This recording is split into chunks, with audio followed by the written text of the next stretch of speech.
I think the answer is yes and no because apparently we have seen something new, that is announcement of establishing dialogue and talks between regional commands. This kind of direct talk at regional command level would be most efficient because if there is a crisis, of course the decision making at top level is most important, but it is the air crews and the sailors, at the forefront that would have to deal with this kind of situation first.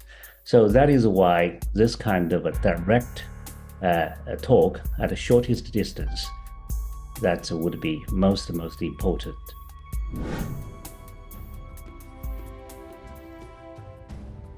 My answer is very simple. You only know whether you have gone through a new Cold War if you have actually avoided a hot war. This is exactly what happened during the Cold War, during which everybody actually was preparing for a hot war on a daily basis, right?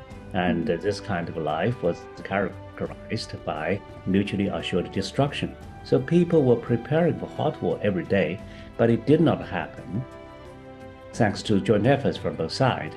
And eventually they could, sigh with relief. Okay, what we have gone through is but a Cold War.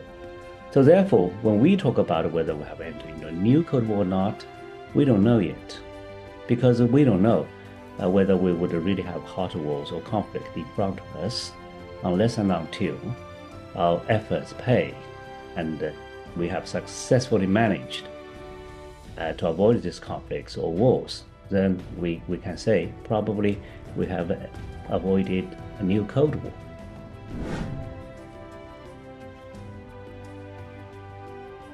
I absolutely believe, we can actually work there. Why? Because in the Middle East, I believe China and the United States do not have conflicting interests.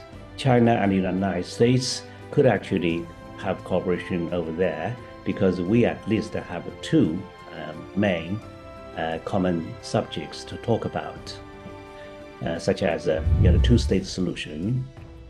China supports this idea, and the United States also supports this idea.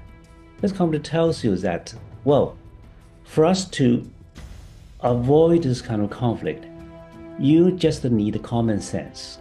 It's not something sophisticated. What is the common sense? The common sense is that Palestinians deserve to have their own homeland.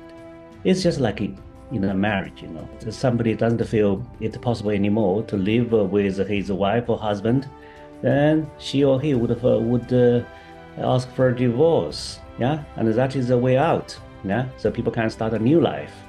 Then in this case, I believe this is a return to common sense. The Palestinian needs to have their own home. Then another issue, that is Iranian nuclear issue.